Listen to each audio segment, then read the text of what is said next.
Right, morning. Welcome everybody. I thought I'd just kick us off with a little clip. Lee, I'm not too sure how it relates to today's topic, but I'm pretty sure it does in some way or another. So, Jasper Klutti has got his face in a fire. So I'm not too sure what's going on with him there, but it's certainly not a mirror, Jasper. It's not a mirror. That's a fire. So I think we're talking about looking at ourselves in the mirror this morning, Leah. Is that what it's all about? So I'm going to kick it over to you. Morning, everyone. Yeah, thanks, Ivan. I think the connection between the song and the topic is when he starts off and he says, "I'm feeling very Olympic today." So if you're feeling Olympic, then you're looking yourself in the mirror and saying, "You can do it." So yeah, I think it came out of yesterday's topic around. This it came from Steve Carter's thing about in terms of wellness, is do I deserve it? Basically, I can accept and I can admit, and I don't have to make excuses, and I don't have to ask permission to say I'm going on holiday, I'm taking a break, I'm looking after myself, I'm doing this because there's no other reason for it other than we want to. Somehow, I don't know whether it's a cultural thing or whether it's what it is, but we somehow feel that we have to excuse our choices around our well-being and looking after ourselves. And it reminded me of an advert from several years ago, L'Oreal advert, that ended with each of the celebrities, and they were using celebrities to advertise, and each of them ending with this tagline, "Because I'm worth it." And when I first heard it, I actually was sort of taken aback and said, "Oh, that sounds a bit, arrogant." And I had to think about my own reaction and say, well, of course you're worth it. So it was just an interesting response. And I had a similar experience when I watched Mariah Carey being interviewed by Oprah Winfrey, also a number of years ago.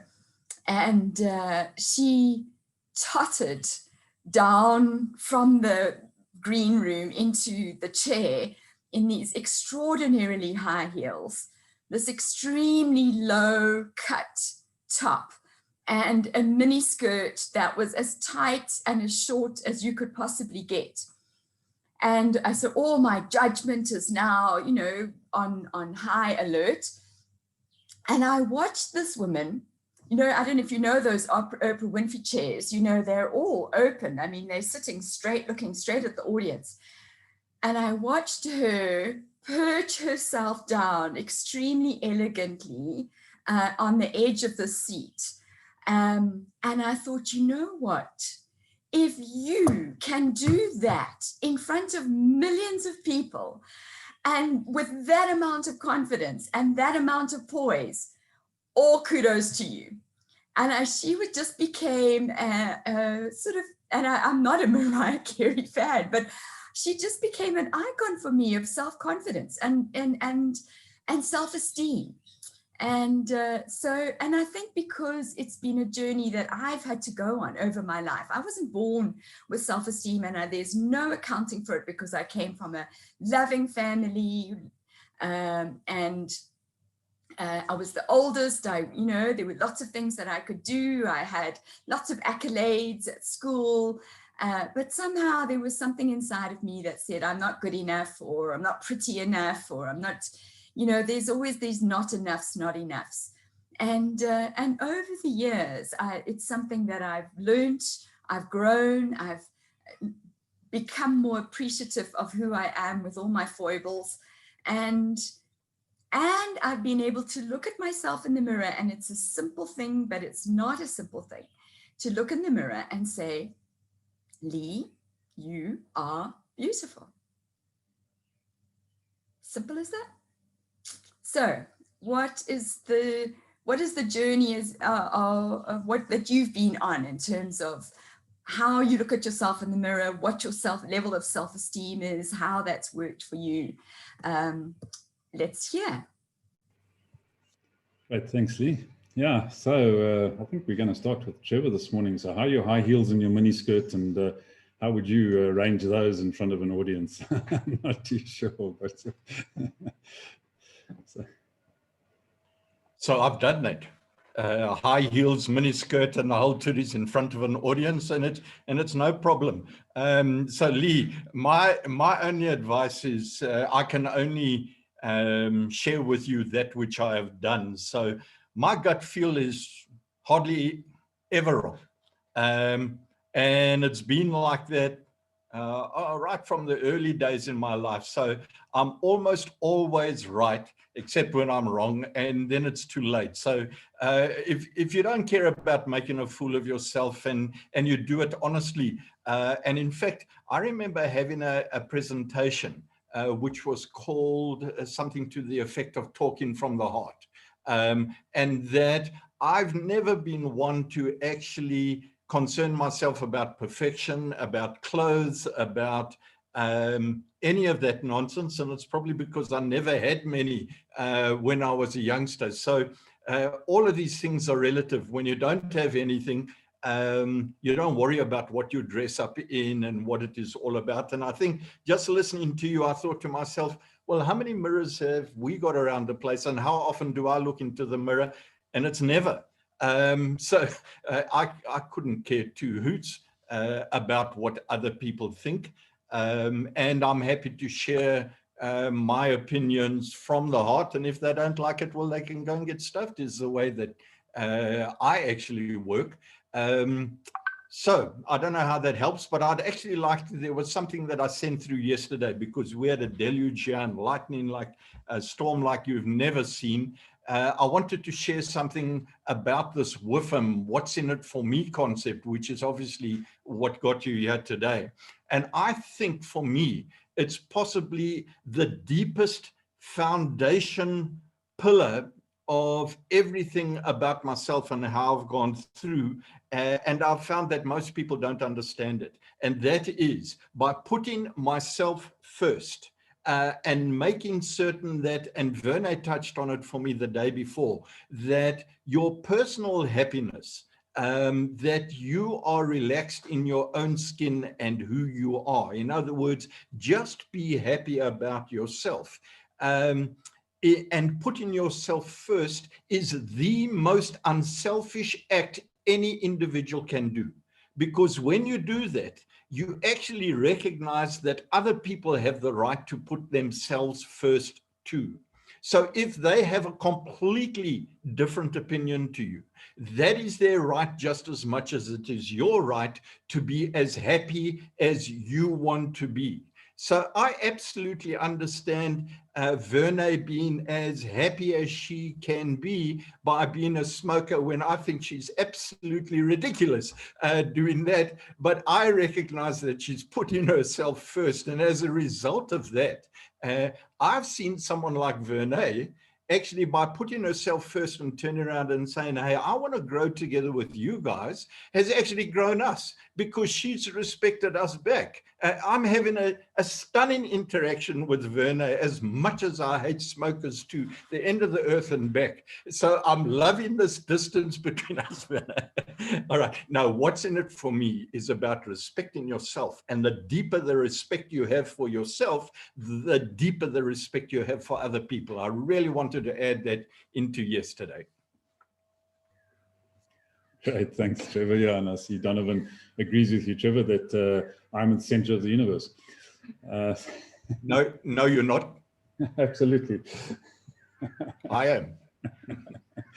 Yeah, so Verne, I think we have to come to you next after that. I'll tell you something that I've got a key ring that says I am the center of the universe. And the reason for that is that without me, my universe doesn't exist. So it's as simple as that. It's not complicated.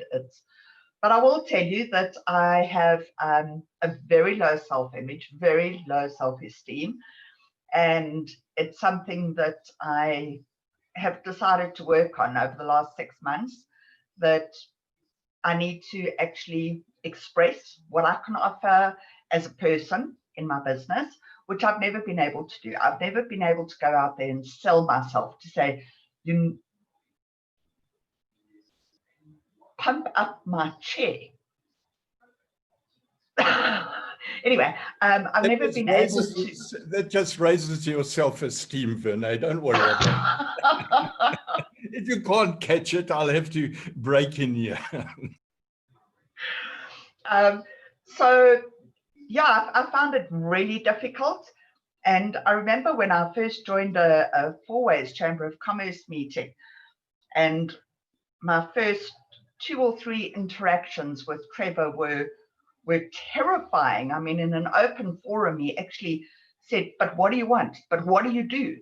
Tell us what." And I actually couldn't say, "I'm really good at what I do." And I don't know. I know that it is a widely common belief that if you don't respect yourself, you can't respect others. And it's something that I've looked at for a very, very long time. And I honestly don't in my heart believe it.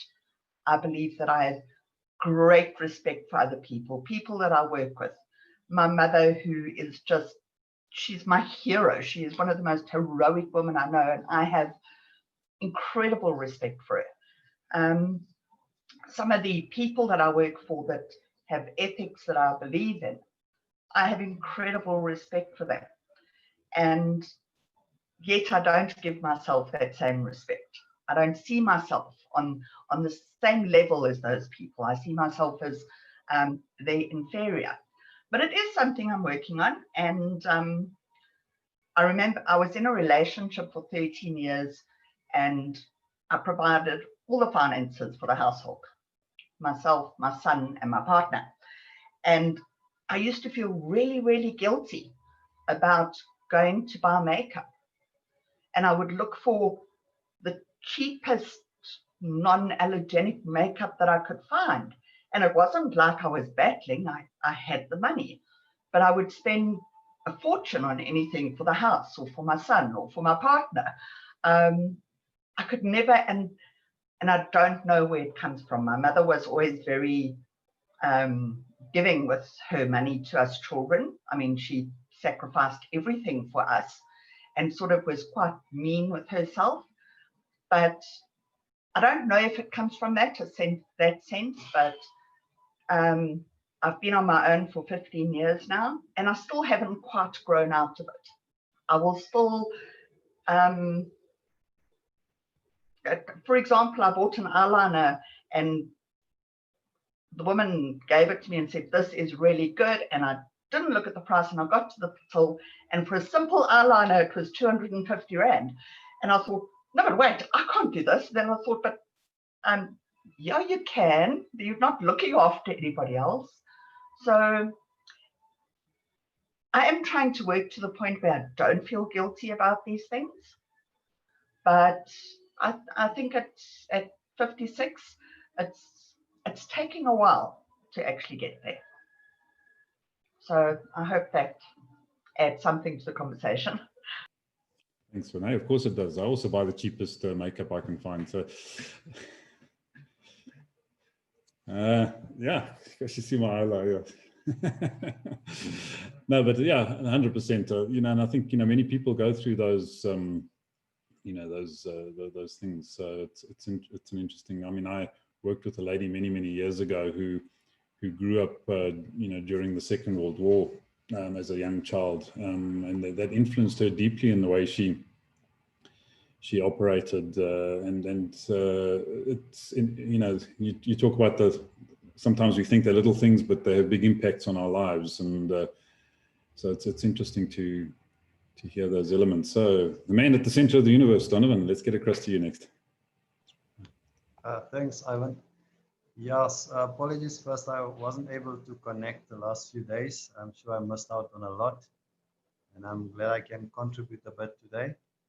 I'm sure we all know those 2-letter words or 10 2-letter words if it is to be, it is up to me. It just made me think that we are all in the process of becoming, becoming who we are supposed to be. If you look at an apple tree, for example, apple tree, if it could talk, it would say it knows it's an apple tree, but when the fruit shows up, then it's going to be more secured and to show off, to say, see, I am an apple tree. I can maybe relate to that, say, if I can show something to prove who I am, then I will feel better about myself, who I am. So for me, it's always a process. It's always a labor to work, to be seen, to labor, to be visible, so that I can be acknowledged. That's, if I must be honest. Thank you. Thanks, Donovan. And I love that little face looking over your shoulder there. So, right, Cecile, let's come to you next.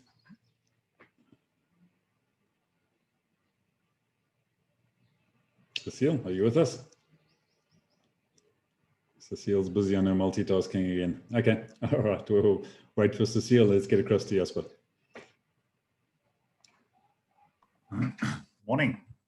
Yeah, I don't know, I missed out on yesterday's talk.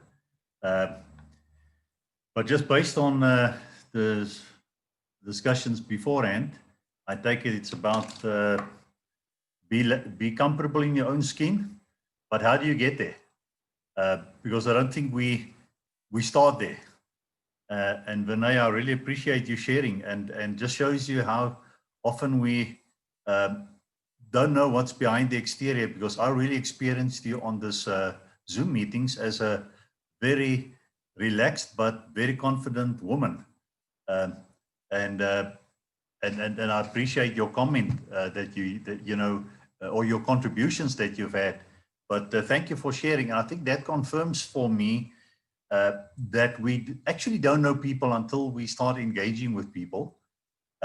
And I remember when I grew up, I felt extremely awkward and insignificant compared to the people I thought I saw around me. And that lasted until after my military training. And I just basically made a personal decision to say, I can't go on like this, feeling this, what do you call it, inferiority complex. And I identified my areas that I felt very awkward in. Is I felt academically that I'm not a performer. I felt physically I'm not a performer, and I felt socially I don't fit in. So I went into my own personal little makeover at a young age, and academically I then said, doesn't matter what degree I get, just get a degree, then you can talk with the rest of the people. And that's basically what started me off on my journey. And then physically, I started to do karate and eventually got my black belt in that. But that gave me the physical confidence. And then socially, I just took up playing guitar and joined a little band, gospel band. But then that was my, call it, proving to people I'm socially okay, and then learn how to communicate with people. And then a mentor at one stage or during that time told me, he said that everybody feels insignificant. And if you look carefully on their heads here, they have a little dauber that says, please just take attention of me and make me feel important. And I thought, all right, how do I do that? How do I make people feel important? And then I said, that's it. It's about the person. Find out about the person. Find out what they do. And I just became a good listener and learned to ask a couple of good questions. And people love to talk about themselves because nobody else cares about them. And that's how I learned where initially I was intimidated by people from other so-called professions, be it a lawyer or a doctor or whatever. As I talked to them, I understood that they have fears, they have challenges, they have things that they feel very uncomfortable about. And afterwards, you really understand people and get into their skin. So I think the big thing is it's a journey. We're never there where we feel, hey, I've made it. But at the same time, I think we've come a long way to say, you know, what you see is what you get. And if you're not happy with what you get, move on. But I'm not going to change to impress you. And I think ultimately that is what that sense of well-being is to be comfortable in your own skin, but at the same time understand that you're not the complete product yet. You're still working on a lot of things in your own life, and it takes a journey. So that's my input. Great, thanks, Jasper. The gospel singing, guitar playing martial artist, sure. Quite a combination, those three. So going to get back to Cecile. She was trying to share her screen just now. So Cecile, if you want to try and kick it off again, and let's see what happens. Okay, so while you're listening, done. I'll say, okay. Am I there? Can you see the screen? Yeah, we got it. Okay. Yeah. So although I feel like that most of the time, at the moment, I don't feel like that at all. With my with the changing of what I have to do in the karate, I feel absolutely like a total beginner. Yesterday in the karate class, I feel like I don't do one single thing right, not one single thing. And I'm in a class with like all second dan, third dan, fourth dan, fifth dans, and I feel like I'm wasting all of their time. So and then when I got home last night, I was sitting working, and my husband came in and he said, "How was the karate?" And I burst out crying, and he said, "What now? You don't cry easily." So I said, "Well, I feel ridiculous. I feel pathetic, and it's a horrible feeling." And just before I did the grading, because all my basics are wrong. So just before I did the grading, I actually felt on top of the world. I felt like the photograph. But it just shows you how something small can kind of unsettle your whole being. Yeah, and then just to think about when someone was talking about putting yourself first. When I started my own business, just before I started my own business, I was working every day. I couldn't get to my children's sporting things. When I did get to them, I had to sneak away from work. I had to lie on my schedules to say I'm at this doctor or that doctor or whatever, visiting in the pharmaceutical industry, just to go and see my children play sport. So then when I started my own business, I decided that's important for me.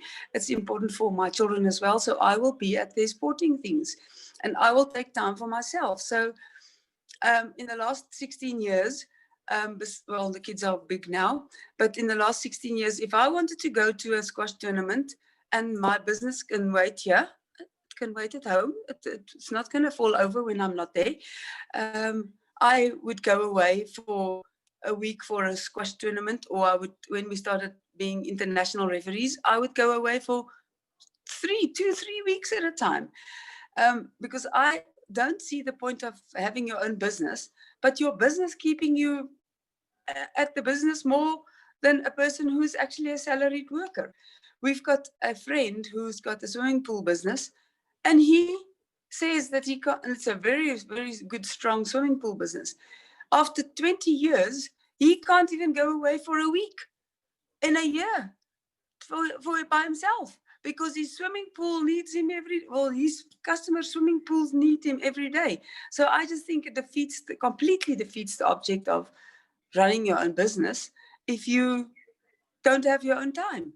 It is absolutely ridiculous. So I see that as self-esteem, as part of, that's me. So I can do that.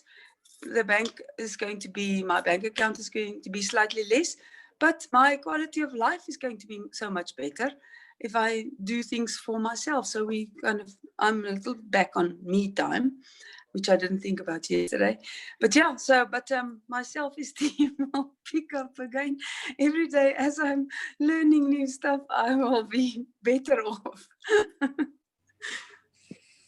Thanks, Cecile. I have no doubt your self-esteem will pick up because you're that sort of person. But I think you've given me a trigger there. Never take tests. They just destroy your self-esteem. So, I'll get rid of all the tests. No gradings, no tests. Let's just not worry about those things. Right, Ed, let's get across to you. Ivan, just one thing. It was crossing my mind to just give up this whole finishing the second day. And I thought, but I'm not a quitter, so I'm not going to give up. Yeah. I'm going through this. Absolutely. I've no doubt in my mind that you're going to kick ass, as they say, when you get there. But you'll do it because you're a doer. I know that, Cecile. I'm going to make it happen. All right, Ed, over to you. Yeah, this is a really scary place, isn't it? We've got two karate people. We'll probably suddenly find that Vernay's a kickboxer or something, and that Lee's a mixed martial arts person. So I'm going to be very careful what I say.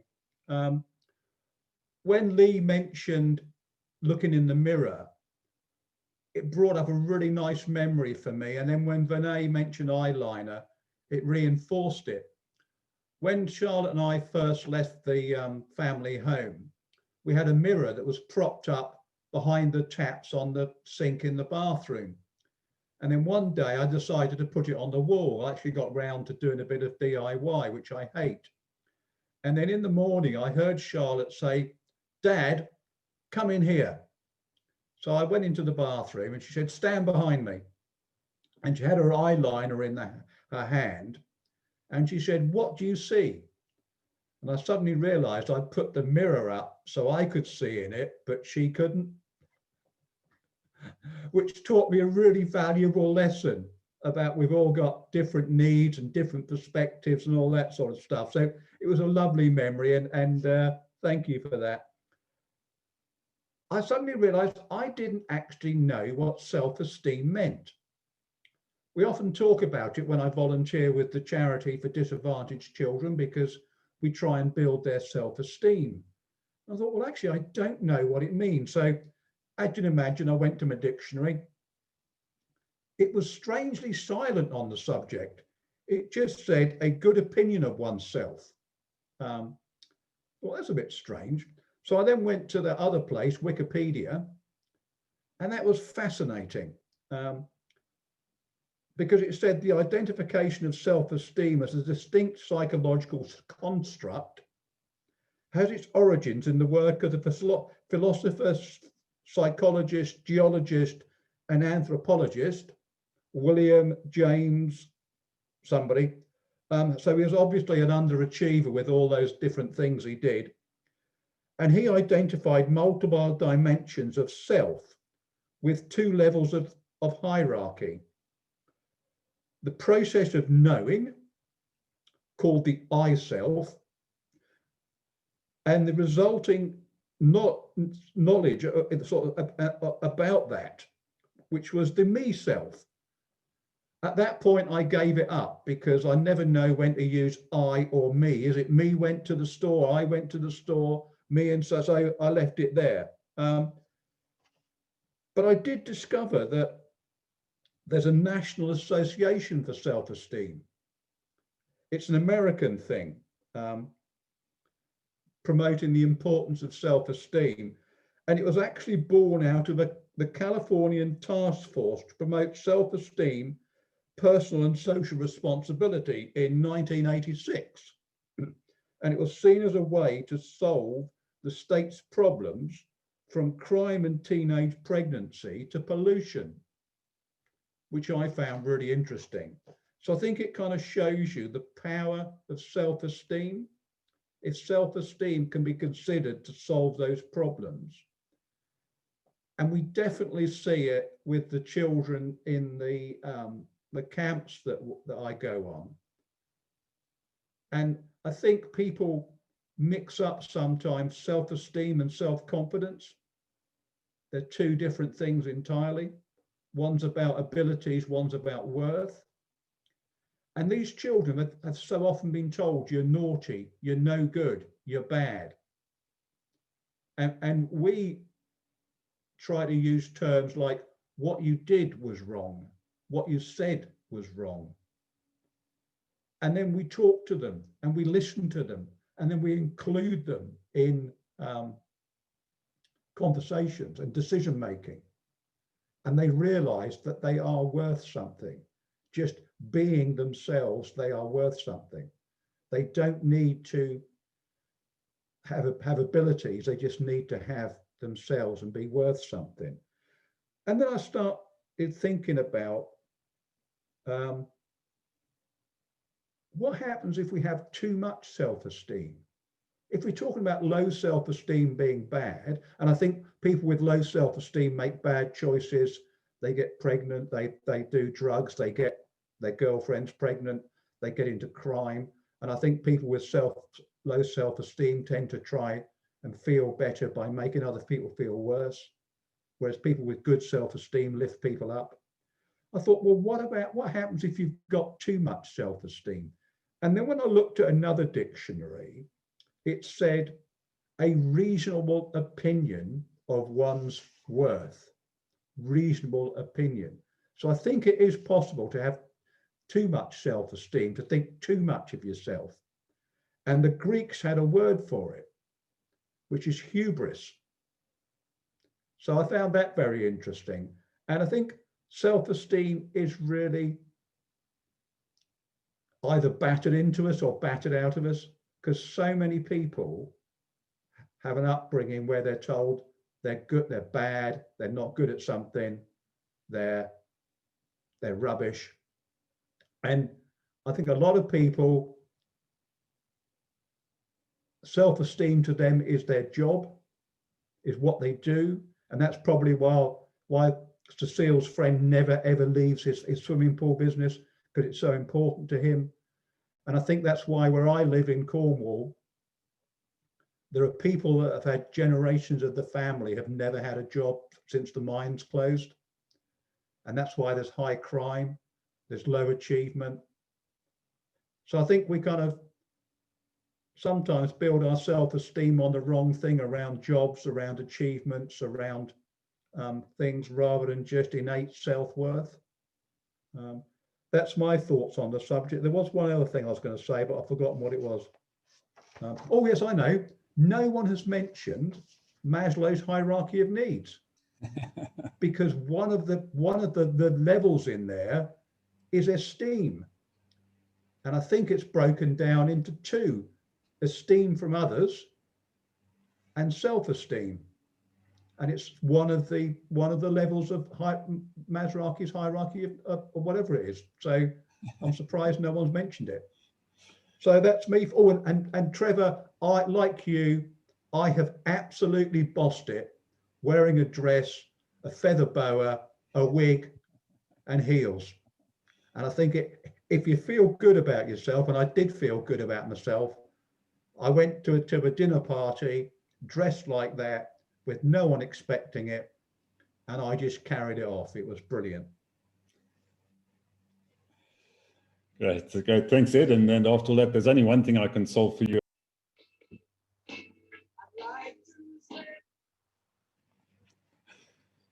So yeah, me, myself, I, you've just got to put them all together. It doesn't matter which order they're in. I think it's,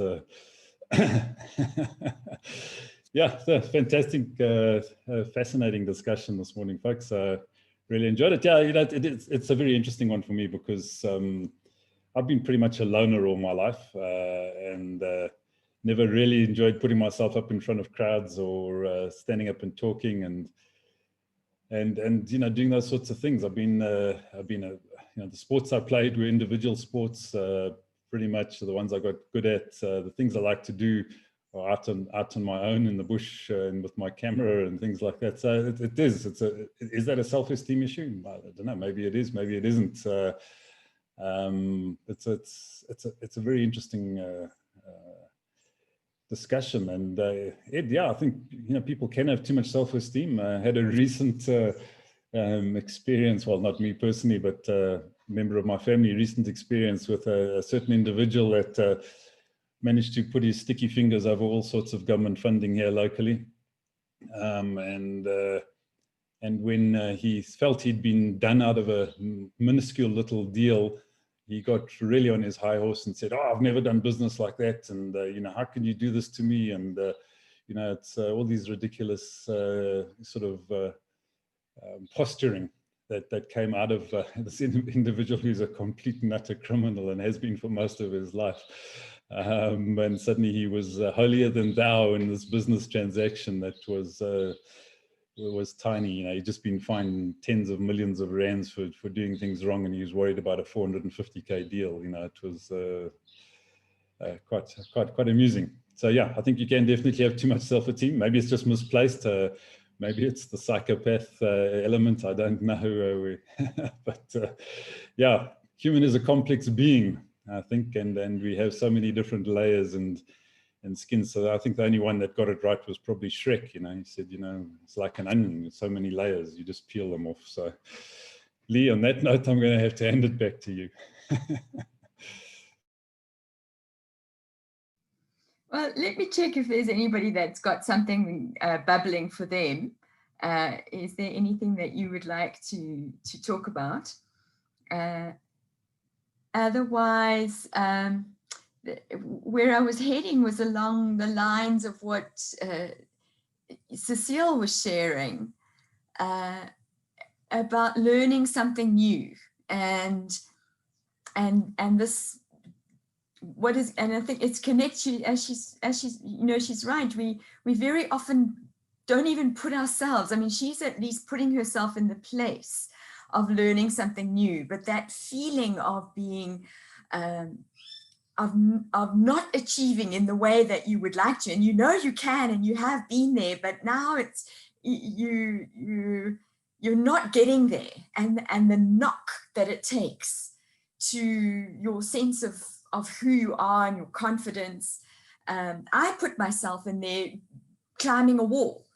I've never climbed a wall before, so you know I'm going to look ridiculous. I'm not going to get it right. I'm seeing 10-year-olds clamber up and down, and but I can't do it.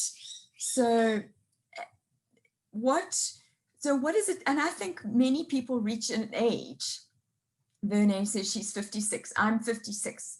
You reach an age that says, you know what, I'm not going to do that anymore. I'm comfortable. I'm not going to change. I'm not going to learn anything new, because it is literally going to push me into a place where I'm not going to feel comfortable with myself anymore. And so they don't learn, they don't grow. And your world just gets smaller and smaller. And so what is it going to take, especially as the world is forcing us to learn more and more as technology grows? So what does it take to learn new things? That's the question for tomorrow.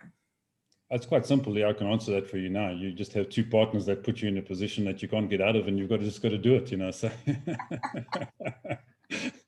all right. Okay, folks. Well, yeah, to achieve or not to achieve, that is the question. So go forth and make things happen, and we'll see you on the morrow. Have a good one. Cheers now.